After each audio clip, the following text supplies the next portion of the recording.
پہاڑ کے جنگلوں میں کھڑا تھا تو ایک آدمی چیتے کے اوپر سوار تھا، ہاتھ میں سانپ کا کوڑا پکڑا ہوا تھا.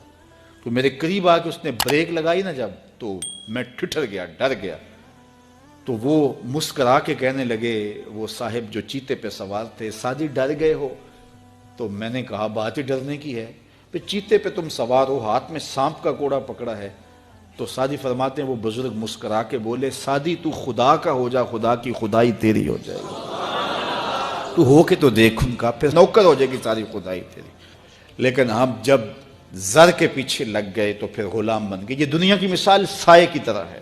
سائے کے پیچھے بھاگو گے تو آگے بھاگے گا، سائے کے آگے بھاگو گے تو پیچھے بھاگے گا. اللہ اکبر. حضور نے ایک سوراخ سے بیل نکلتے ہوئے دیکھا. نکلنے کے بعد پھر دوبارہ اس چھوٹے سے سوراخ سے وہ گھسنا چاہتا ہے لیکن وہ گھس نہیں پاتا. تو جبریل امین سے پوچھا یہ کیا ماجرا ہے؟ عرض کی یا رسول اللہ صلی اللہ علیہ وسلم، یہ اس شخص کی مثال بیان کی گئی ہے جو زبان سے بڑا بول بول بیٹھتا ہے اور پھر اس کو واپس لینا چاہتا ہے تو وہ نہیں لے پاتا. جو آپ بول دیا پھر وہ واپس نہیں ہو سکتا. اس لیے بولنے سے قبل سوچ کے بولنا چاہیے. یہ بہت سارے تیر زبانوں کے، کچھ لوگوں کی عادت ہوتی ہے کہ وہ فٹ بول دیتے ہیں، وہ یہ نہیں سوچتے اس سے کسی کا دل دکھ جائے گا. اور بعض لوگوں کے رویے یہ ہوتے ہیں کہ سچا بندہ کھرا ہوتا ہے، کڑوا ہوتا ہے تو وہ ہمیشہ ہی کڑوے رہتے ہیں. یہ کون سی بات ہے؟ رسول اللہ سے بڑا سچا کوئی نہیں تھا، حضور سے میٹھا کوئی نہیں تھا.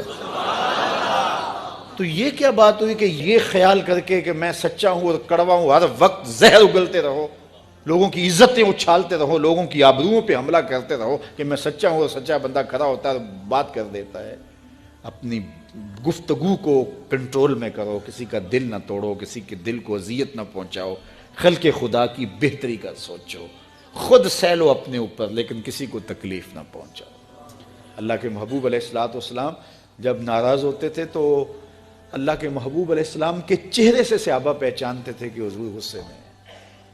کوشش حضور کی ہوتی کہ کچھ نہ کہا جائے، اور اگر حضور علیہ السلام کچھ کہنا چاہتے تو پھر آقا کریم علیہ السلام اجتماعی طور پہ کہتے ہیں کہ بعض لوگوں کا یہ خیال ہے ایسا نہیں ہے ایسا ہے، تاکہ اس کو دیکھو. کئی لوگ بھرے مجمع میں ایک شخص کو ٹارگٹ کرتے ہیں، ایسا کرنے سے اس کی عزت ہی باقی نہیں رہتی. اللہ کے محبوب ایسا نہیں کرتے تھے.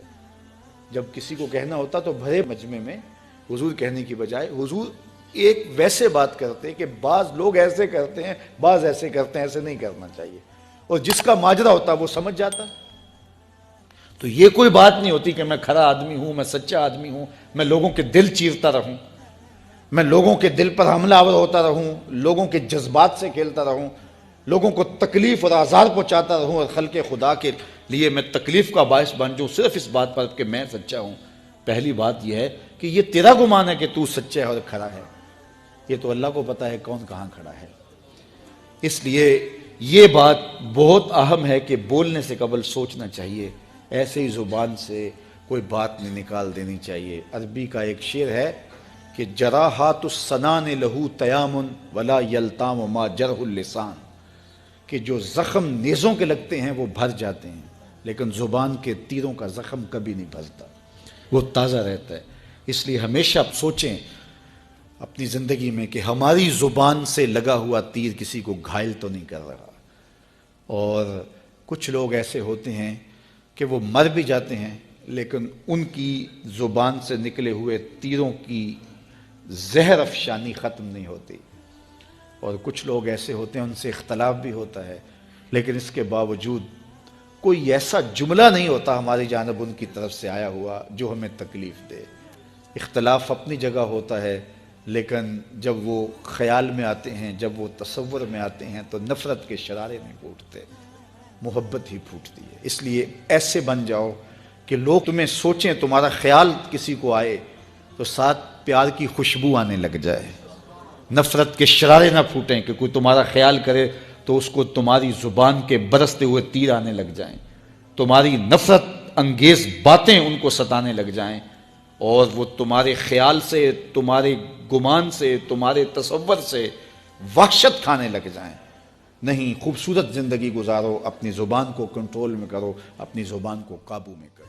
ام المومنین سیدہ عائشہ رضی اللہ تعالیٰ عنہ فرماتی ہیں کہ ایک دن حضور کا درہ رحمت جوش میں تھا اور حضور نے فرمایا عائشہ جو مانگنا ہے مانگ لو۔ میں نے عرض کی یا رسول اللہ اگر آپ اجازت دیں تو میں اپنے باپ حضرت ابو بکر صدیق رضی اللہ تعالیٰ عنہ سے مشورہ نہ کر لوں کہ میں نے کیا مانگنا ہے؟ تو فرمایا کہ جاؤ مشورہ کر لو، مشورے کی اجازت بھی ہو گئی۔ میں اپنے والد گرامی کی خدمت میں حاضر ہوئی اور کہا کہ دریائے رحمت جوش میں ہے اور رحمت کا باڑا برس رہا ہے۔ حضور نے فرمایا عائشہ جو مانگنا ہے مانگ لو، یہ اتنا سنہری موقع ہاتھ آیا ہے تو میں چاہتی ہوں کہ کوئی مانگوں تو اہم شے مانگوں، تو آپ کی خدمت میں حضور سے اجازت پا کے حاضر ہوئی ہوں، مجھے بتایا جائے کہ میں حضور سے کیا مانگوں تاکہ کوئی چھوٹی چیز نہ مانگوں، بڑی چیز مانگوں۔ تو حضرت ابو بکر رضی اللہ تعالیٰ عنہ نے فرمایا کہ بیٹا حضور سے جا کے کہنا کہ معراج کی خلوت خاص میں اللہ نے آپ سے جو راز کی باتیں کی تھی ان باتوں میں سے ایک بات بتا دو۔ مانگا بھی تو علم مانگا، اور عائشہ میرے سے وعدہ کرو جو حضور بتائیں مجھے بھی آ کے بتانا ہے۔ ام المومنین حاضر خدمت ہو گئیں۔ حضور نے پوچھا عائشہ مشورہ ہو گیا؟ کہا جی حضور ہو گیا۔ کہا مانگو کیا مانگتی ہو؟ کہا حضور معراج کی خلوت خاص میں جب اللہ کے حضور حاضر ہوئے تو رب نے آپ سے راز کی باتیں کی تو ان باتوں میں سے ایک بات بتا دیں۔ حضور مسکرا پڑے۔ اس بات پہ مسکرائے ہوں گے میرے یار غار کا انتخاب کیسا ہے، یا اس بات پہ مسکرائے ہوں گے کہ راز کی بات بتا دوں تو راز راز نہ رہا، لیکن وعدہ کیا تھا۔ کہا عائشہ سنو، جب میں قرب خاص میں پہنچا تو میرے مالک نے مجھ سے راز کی جو باتیں کی ان میں سے ایک بات یہ تھی، محبوب تیری امت میں سے کوئی شخص کسی شخص کا ٹوٹا ہوا دل جوڑ دے تو میرے اوپر لازم ہے بغیر حساب کے جنت عطا کروں۔ ام المومنین بہت خوش ہوئی اور اپنے والد گرامی سیدنا ابو بکر صدیق رضی اللہ تعالیٰ عنہ کے پاس آئیں اور ساری کہانی سنائی۔ بہت خوش تھی، لیکن حضرت ابو بکر صدیق رضی اللہ تعالیٰ عنہ نے سنا تو رونے لگے۔ تو ام المومنین سیدہ عائشہ رضی اللہ تعالیٰ عنہ نے عرض کیا میرے والد گرامی یہ بات رونے والی تو نہیں ہے، ہم بسا اوقات کسی دکھی کے کام آ جاتے ہیں، کسی کا دکھڑا بیٹھ کے سن لیتے ہیں، کسی کی ڈھارس بنا دیتے ہیں، کسی کے کام آ جاتے ہیں، یہ تو بخشش کا بہانہ ہاتھ آ گیا اور آپ اس پہ رو رہے ہیں۔ تو فرمانے لگے عائشہ اس کو معکوس بھی پڑھو، تصویر کا دوسرا رخ بھی دیکھو، اگر کوئی شخص کسی کا ٹوٹا ہوا دل جوڑ دے تو بغیر حساب کے جنت میں جائے گا، اس کا دوسرا رخ یہ ہے اگر کوئی کسی کا دل توڑ بیٹھے تو سیدھا جہنم میں جائے گا۔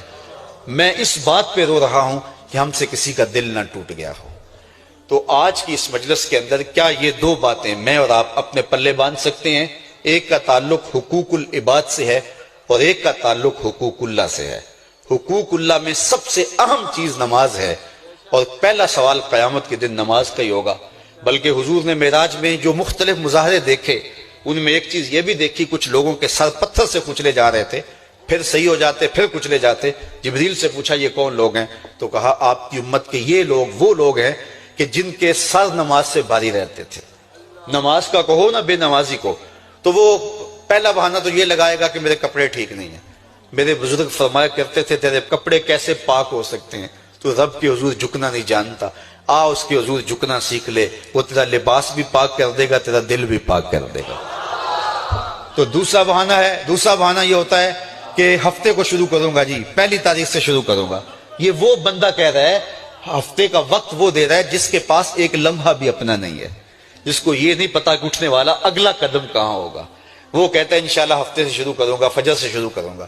میاں اللہ کے حضور بلاوا 5 وقت ہمیں آتا ہے، حی علی الصلاۃ حی علی الفلاح۔ کتنے بدبخت ہیں کہ جو اس پکار پہ اٹھ کے اس کے حضور حاضر نہیں ہوتے۔ 5 گانا نماز شعار زندگی بنا لو، اور ہم یہ پکا عزم مصمم کر کے اٹھیں، اتنے زور سے ہم ارادہ کریں کہ شیطان بھاگ جائے، ہماری ہوا سے بھی بھاگ جائے۔ یہ تو اتنے پختہ ارادے کے ساتھ عزم کر کے جو ہے وہ آج ارادہ کر کے یہاں سے نکلے ہیں کہ وہ فجر کے وقت ہمیں بہکانے میں کامیاب نہ ہو، ادھر اذان پکارے ادھر ہم دوڑتے ہوئے اللہ کے گھر کی طرف پلٹ آئیں۔